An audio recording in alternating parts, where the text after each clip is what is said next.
de pessoas que já estavam na igreja, né? É uma bênção, é um privilégio estarmos na casa do Senhor, louvando, adorando o nome do nosso Deus. A gente vem aqui para prestar um culto ao Senhor, para prestar algo a Ele, dedicar a Ele. Mas o nosso Deus, Ele é tão maravilhoso que Ele nos devolve tudo aquilo que a gente está colocando no altar dele. Ele nos devolve em graça, Ele nos devolve através da paz no coração. Ele nos devolve através de canções que confortam o nosso peito, canções que falam com a gente. Então, o nosso Deus, Ele é maravilhoso, porque Ele está atento a tudo aquilo que nós estamos falando, colocando aqui no altar dele, e Ele sabe o que cada um de nós precisa ouvir neste momento.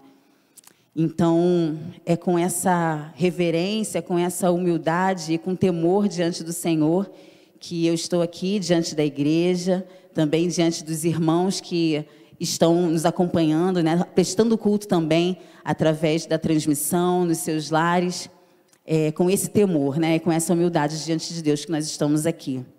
Eu convido a igreja a abrir a Bíblia no livro de Colossenses, no capítulo 1. Nós leremos os versículos 15 e 16 de Colossenses. Colossenses, capítulo 1. Versículos 15 e 16.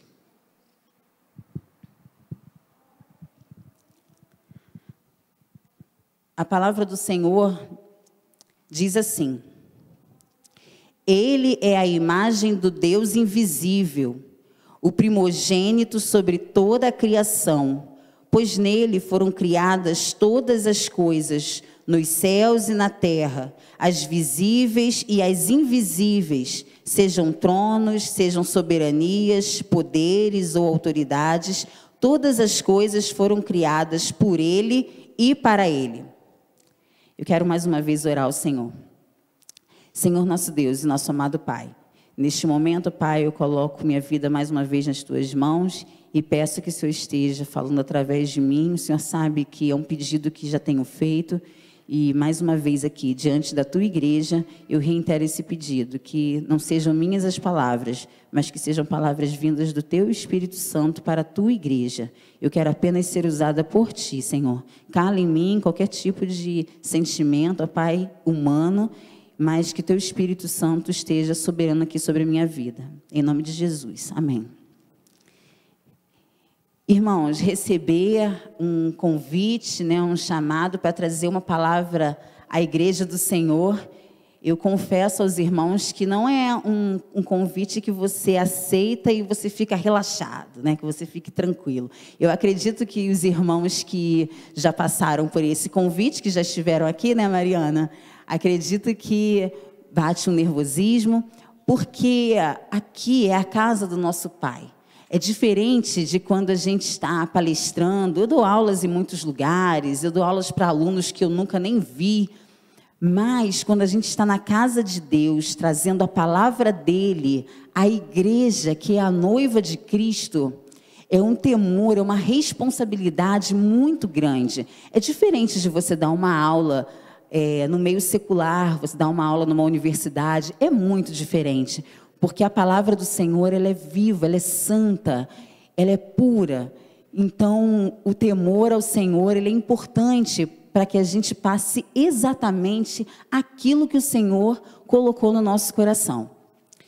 E essa palavra que eu quero dividir com a igreja, se eu pudesse, como diz o pastor, né, que se eu pudesse dar um título a essa palavra, eu diria: ajustando o foco da vida. Eu quero dividir com os irmãos uma palavra que já tem falado ao meu coração há um tempo. E o Senhor tem conversado comigo durante muito tempo sobre isso. E é interessante porque a conversa com o nosso Deus é uma conversa que ela não fica cansativa, ela não fica repetitiva, porque o Senhor, Ele vem cada dia trazendo algo novo para trabalhar no nosso coração. Então, é isso, essa palavra que o Senhor trouxe para mim, que eu quero dividir com os irmãos.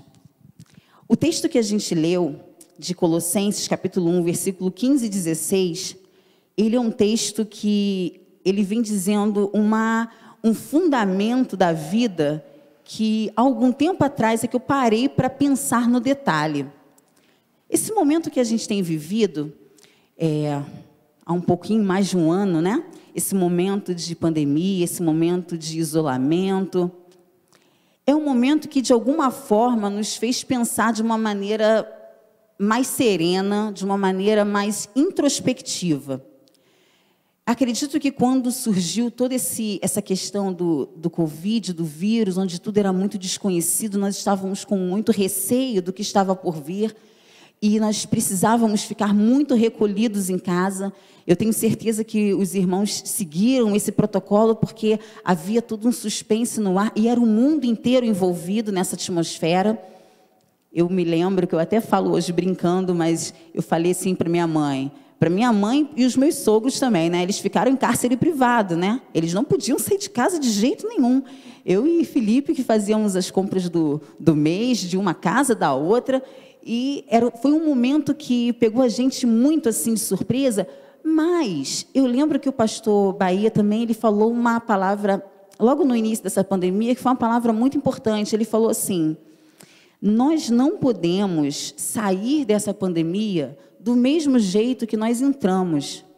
Esse momento que nós estamos vivendo, ele é uma oportunidade para a gente refletir ainda mais de maneira serena, de maneira introspectiva, olhando para dentro da gente. É um momento ímpar.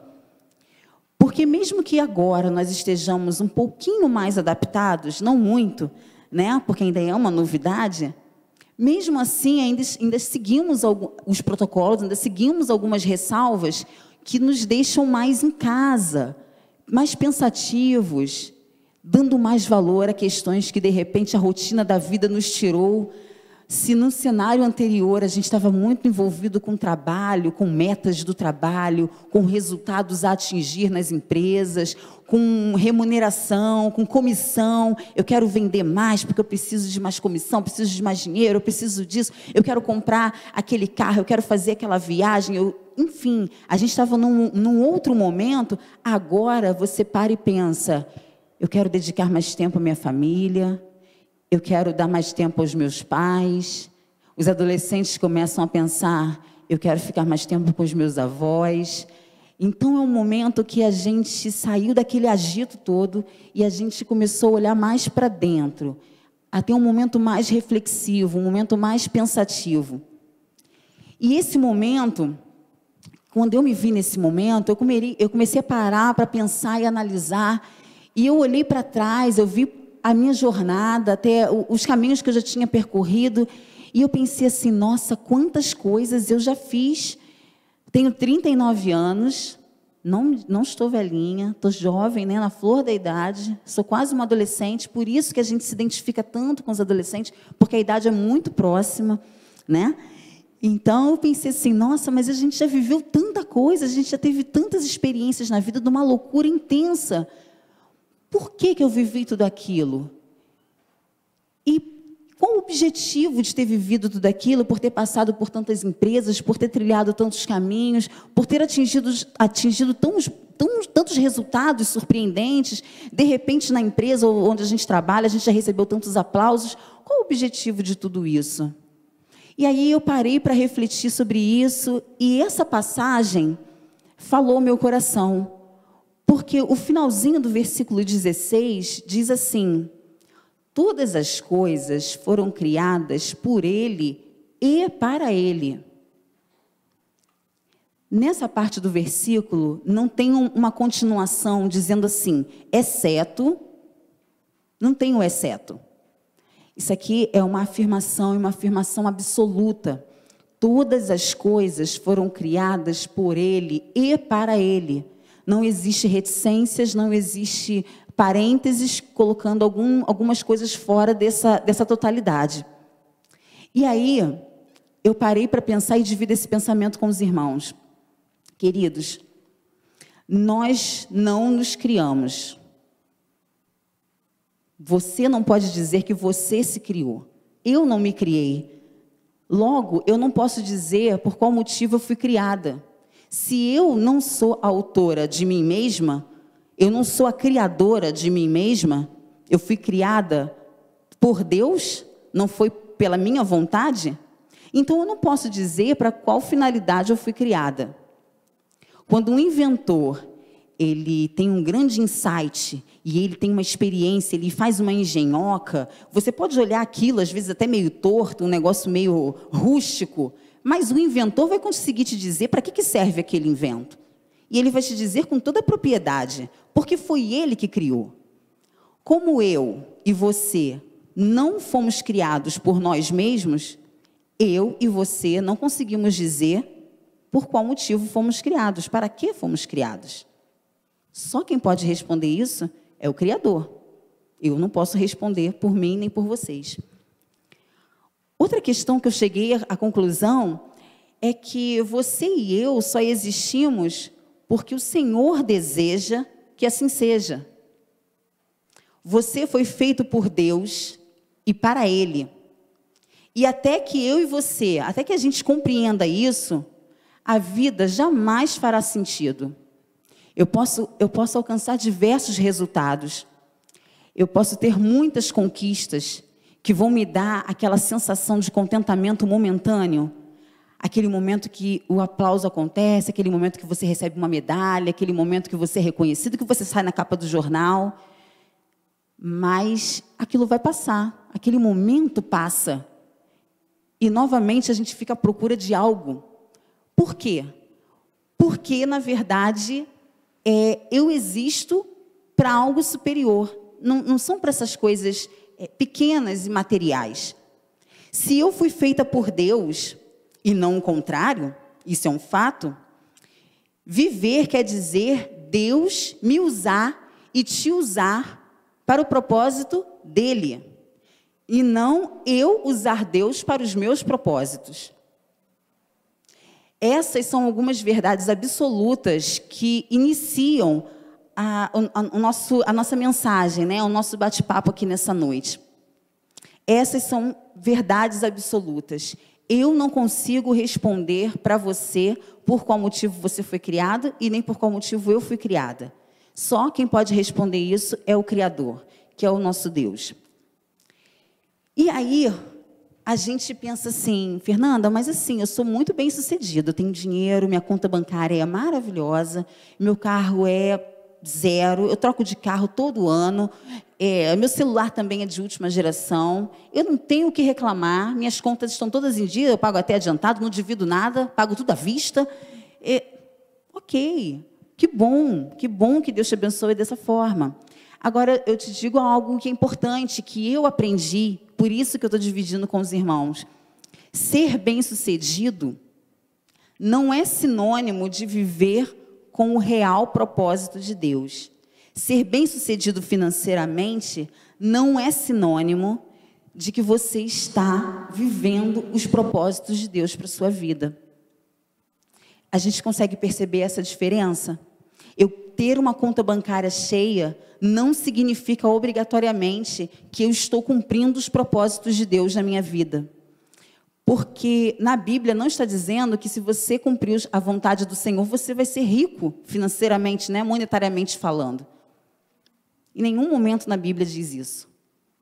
Então, o que a gente precisa compreender, que eu compreendi, ainda estou na fase dessa compreensão, e que eu quero dividir com a igreja, é o seguinte: a nossa vida ela existe por uma razão, por um propósito divino.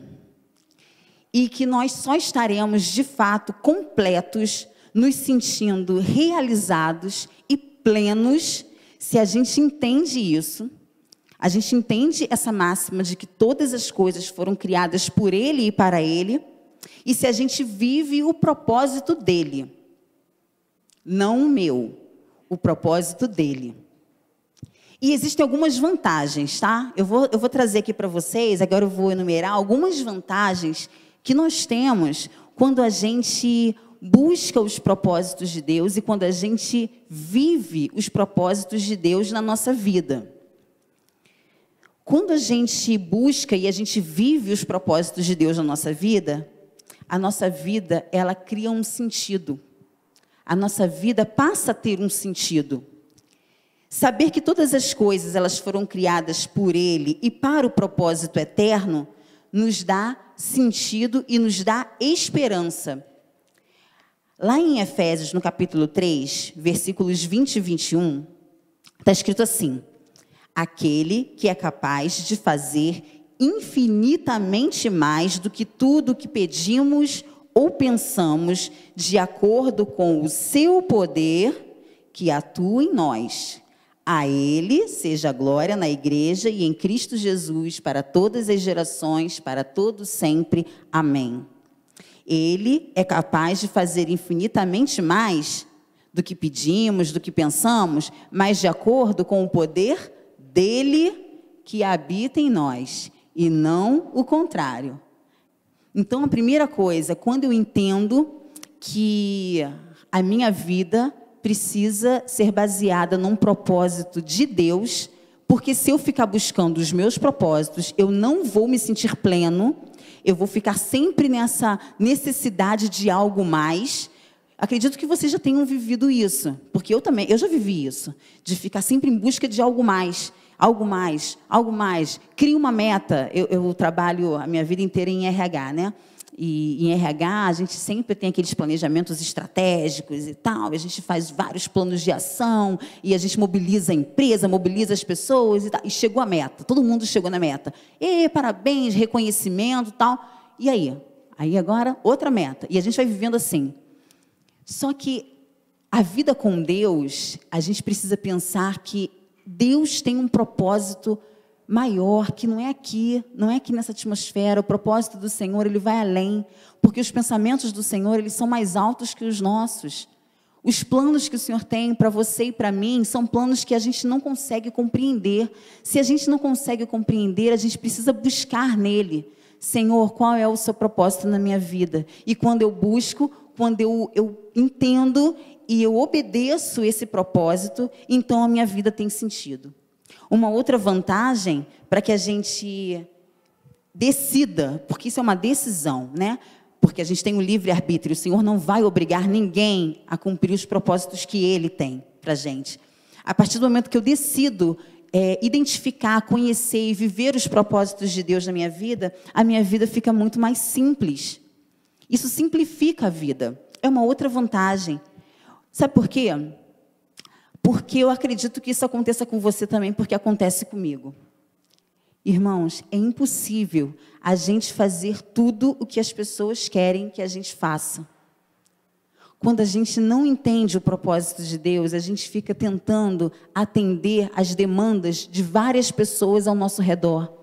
E isso torna a nossa vida muito complexa, muito complicada, porque você e eu, nós fomos criados para cumprir a vontade de Deus e não ficar atendendo às necessidades e os desejos das pessoas ao nosso redor o tempo inteiro, porque aí você ocupa seu tempo atendendo às necessidades das pessoas, ao que as pessoas querem que você faça. E qual é o propósito de Deus? A gente negligencia, a gente bota em segundo plano. Então, quando a gente decide buscar os propósitos de Deus e a gente decide obedecer os propósitos de Deus, a nossa vida fica mais simples. Porque aí eu entendo qual é o propósito de Deus e eu não fico numa necessidade de querer satisfazer a todos ao meu redor. Uma outra vantagem é que, entendendo e decidindo cumprir os propósitos de Deus na nossa vida, a gente consegue estabelecer prioridades. Porque qual é a minha prioridade? Minha prioridade é atender o propósito de Deus na minha vida. Então, as outras coisas não são prioridade para mim. Se eu coloco outras coisas na frente dos propósitos de Deus, então eu estou negligenciando aquilo que o Senhor espera que eu faça. Sem um propósito definido, a gente fica mudando de rumo.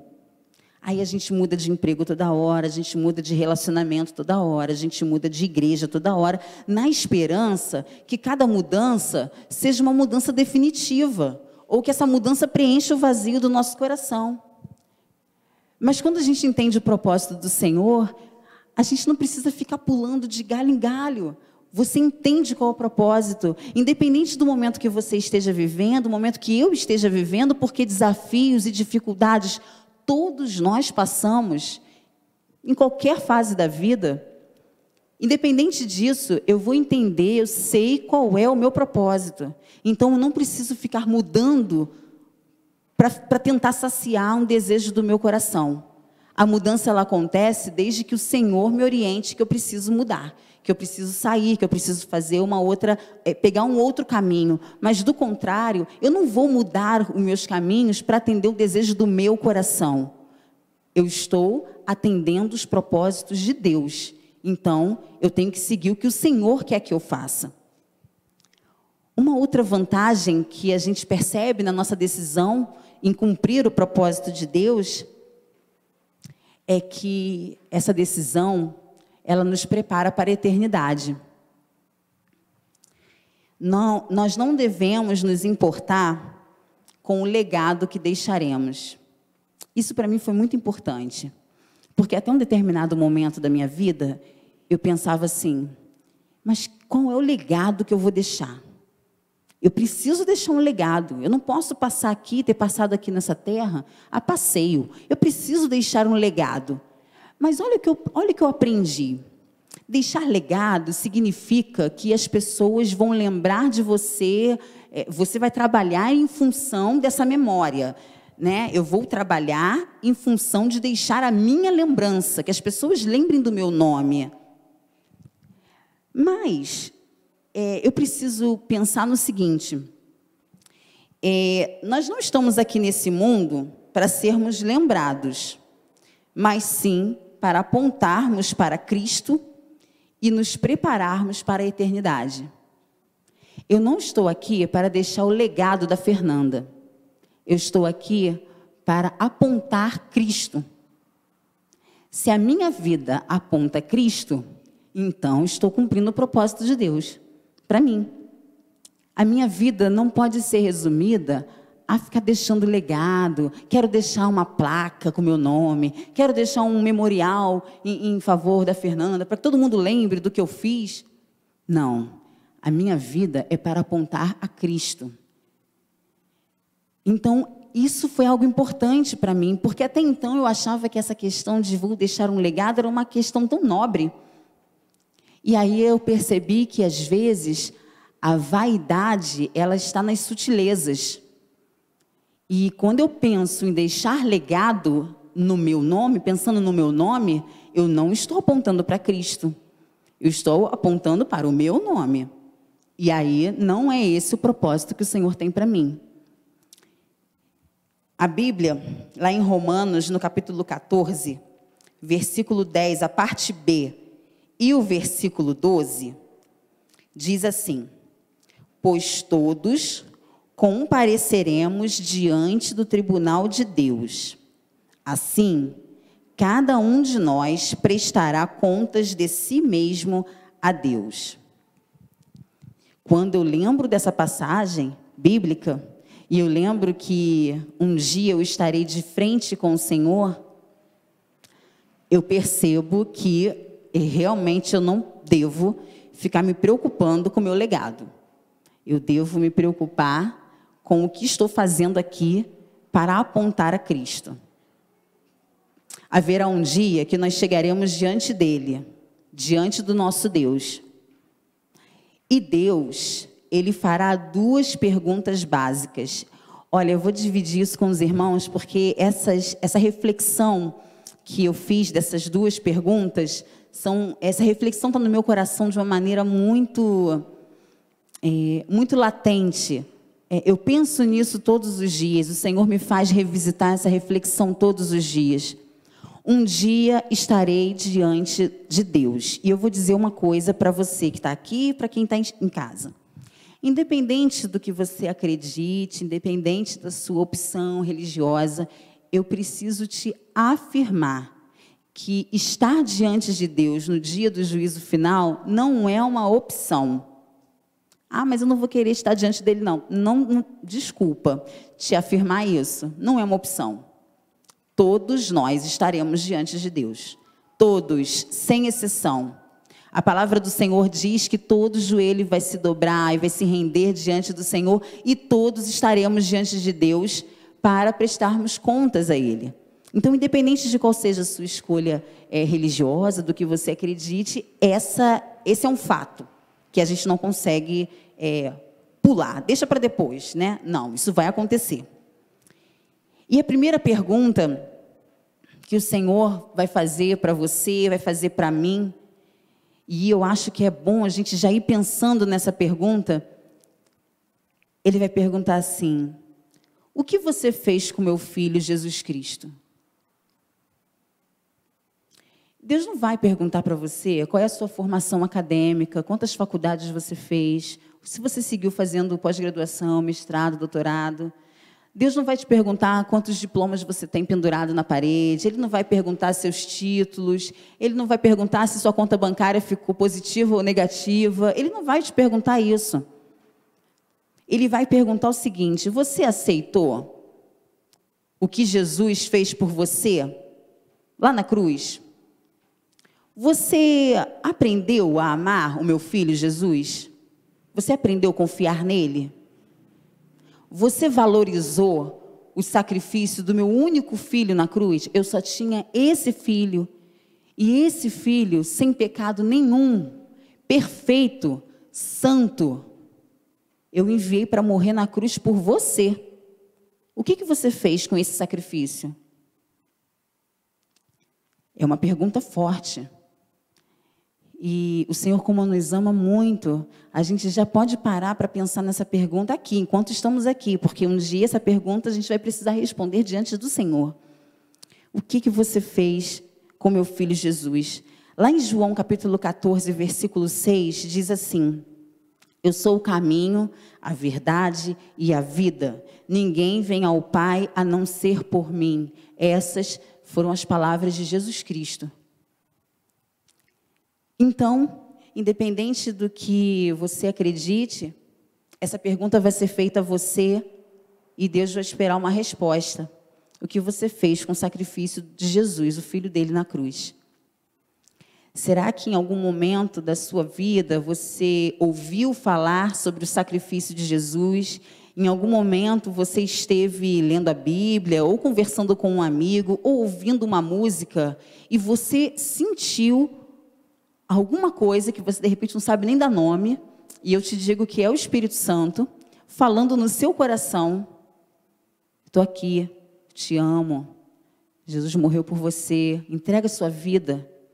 Mas aí você pensou assim: amanhã eu faço isso. Deixa para amanhã, deixa para outro dia. Estou muito novo. Espera casar, depois que eu casar, aí casou. Não, espera eu completar 50 anos, que aí depois É uma pergunta que eu não sei que dia essa pergunta vai ser feita para você e que dia essa pergunta vai ser feita para mim. No dia, quando estivermos frente a frente com Deus. Eu te digo que a resposta você pode dar hoje. E já estar preparado para quando chegar diante de Deus, nosso Pai, você ter essa resposta na ponta da língua. Ou você pode escolher pensar nisso depois. E eu não sei, não posso te garantir esse depois quando vai ser. Né? Porque a gente não sabe o nosso dia de amanhã. Mas essa é a primeira pergunta. A segunda pergunta, quando estivermos face a face com Deus, Ele vai te perguntar assim: o que você fez com o que eu lhe dei? Ou seja, o que você fez com a sua vida? O que você fez com os dons que eu te dei? O que você fez com os talentos que eu te dei? O que você fez com as oportunidades que eu te dei? Com a saúde? O que você fez com aquela cura que eu te dei?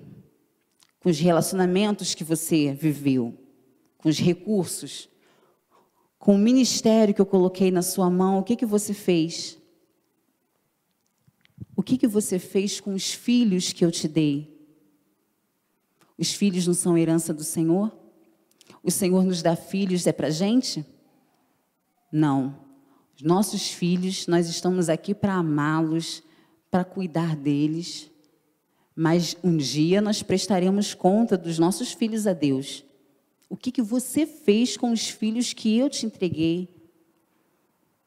Eu falo muito de filho porque, primeiro, nós temos 2 meninas adolescentes né, biologicamente nossas filhas, mas nós temos vários filhos, todos aqueles que estavam aqui, ó, e mais alguns que estavam lá fora, outros que estão sentados, outros que estão acompanhando pela internet, são nossos filhos da vocação, não é isso, pastor?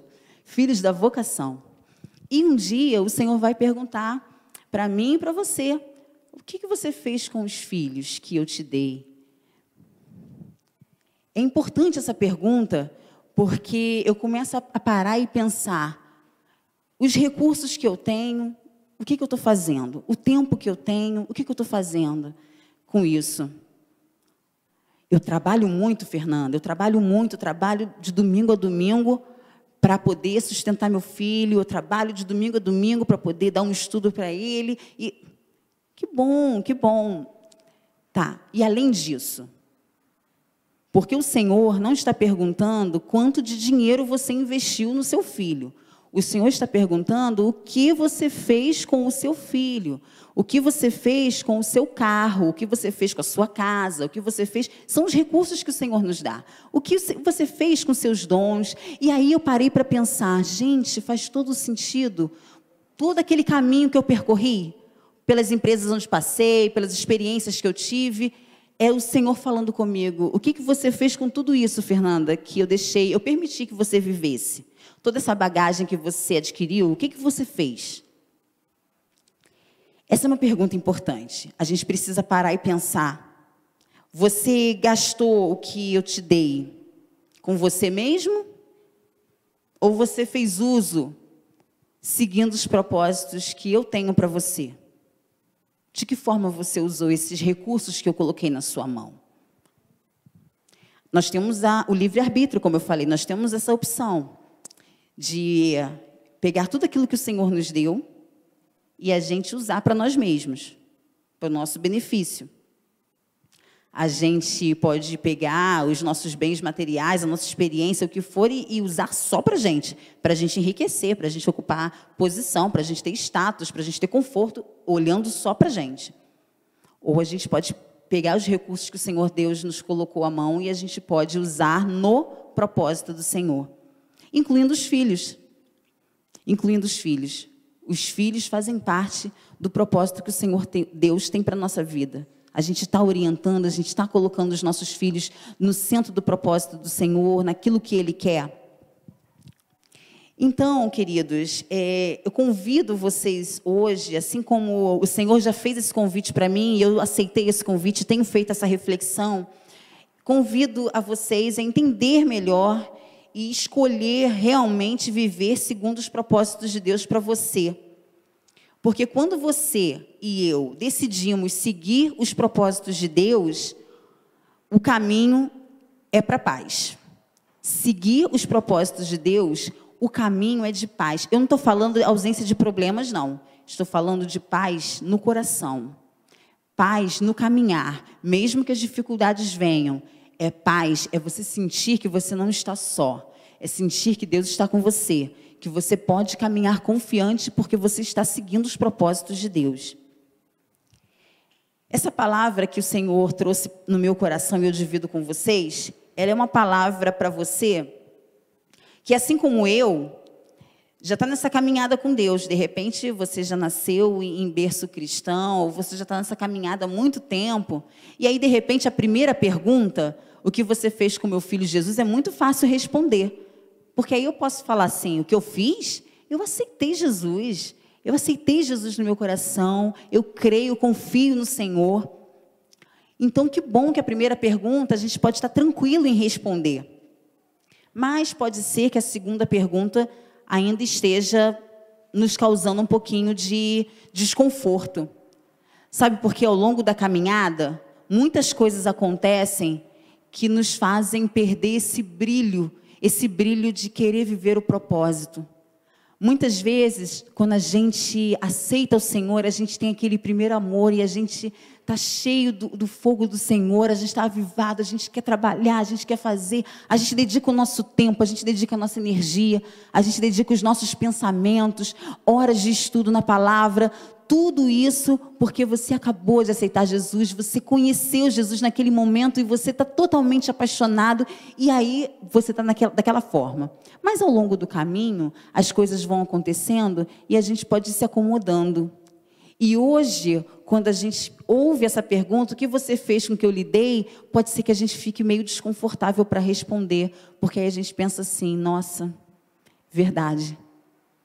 Essa pergunta eu faço todos os dias para mim. E eu divido isso com você. Faça essa pergunta todos os dias. O que eu tenho feito com o que o Senhor tem colocado nas minhas mãos? Agora, se você ainda não viveu essa experiência de caminhar com o Senhor, se você nunca aceitou Jesus no coração, você já ouviu falar que Deus é amor, que Deus é bom, você já foi na igreja, mas você acha que é um papo bem legal, mas no momento não, eu digo para você que a pergunta vai ser feita para você também, a primeira e a segunda.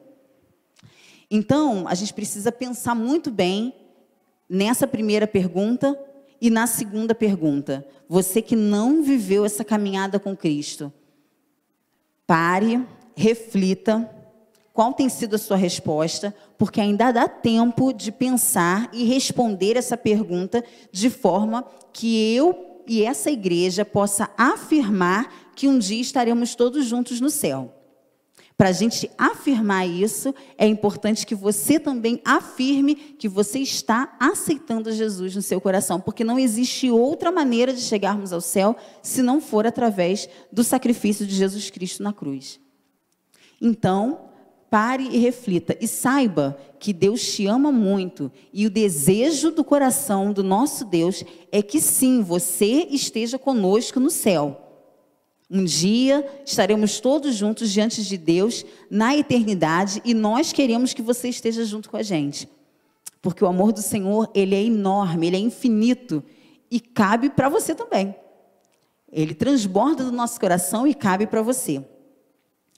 Lendo lá em Romanos, no capítulo 11, de 33 a 36, estou caminhando para o final.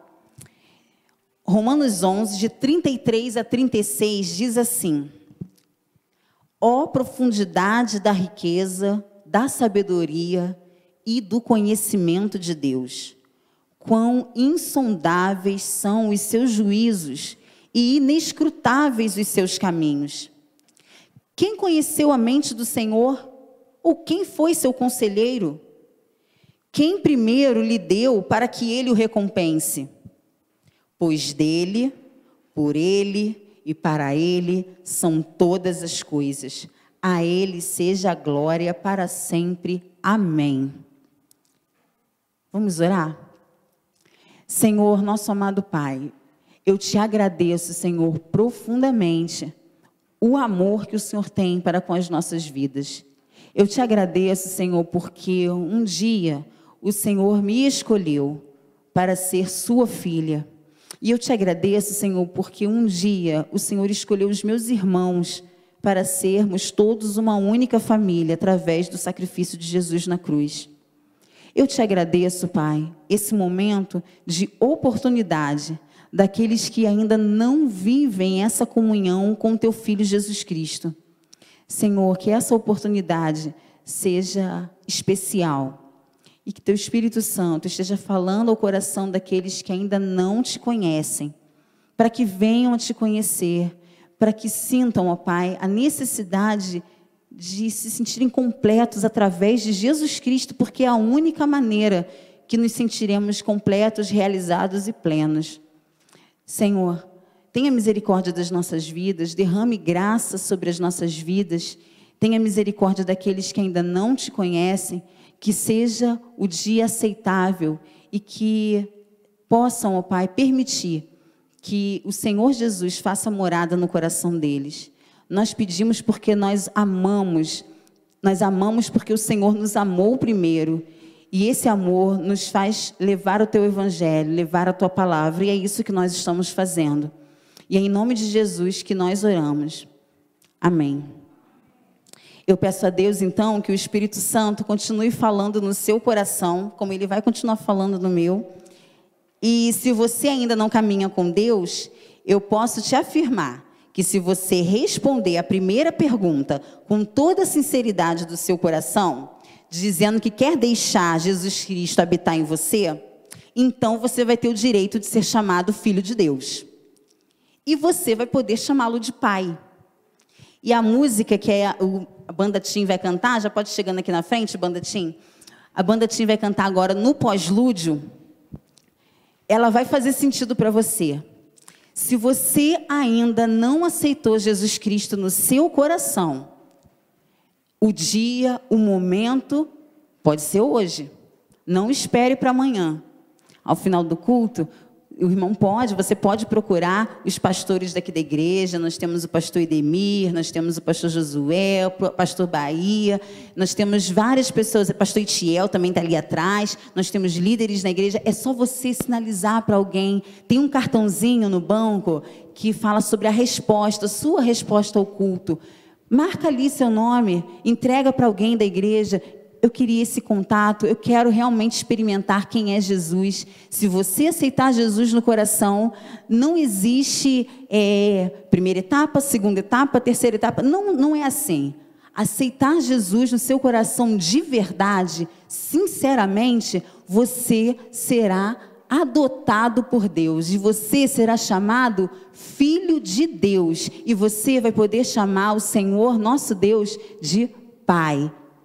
E é essa música que a Banda Tim vai cantar, já caminhando para o encerramento. Eu quero dizer que os irmãos tenham uma semana abençoada por Deus. Estejamos com a Banda Tim orando nesse sentido dessa música. E que Deus todos abençoe.